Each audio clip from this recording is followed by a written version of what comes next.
இந்த யுத்தம் செய்கின்ற போது நமக்கு ஒரு ப்ரொடெக்ஷன் இருக்கணும், ஒரு பாதுகாப்பு இருக்கணும் அப்படின்னு சொன்னால் நல் யோசனை நமக்கு தேவை.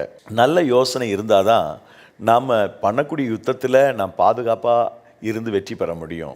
ஒவ்வொரு நாளும் போராட்டம் தான், வாழ்க்கை முழுசும் போராட்டம் தான். யுத்தம் செய்து கொண்டிருக்கிறது போல தான் இருக்குது.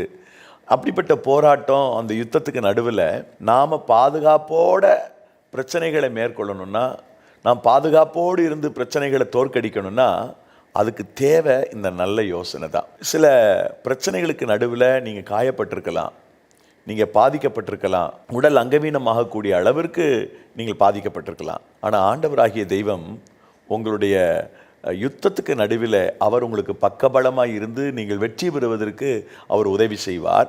கூடவே நீங்கள் பாதிக்கப்படாதபடி அவர் உங்களை ப்ரொடெக்ட் பண்ணுவார், பாதுகாத்து கொள்வார்.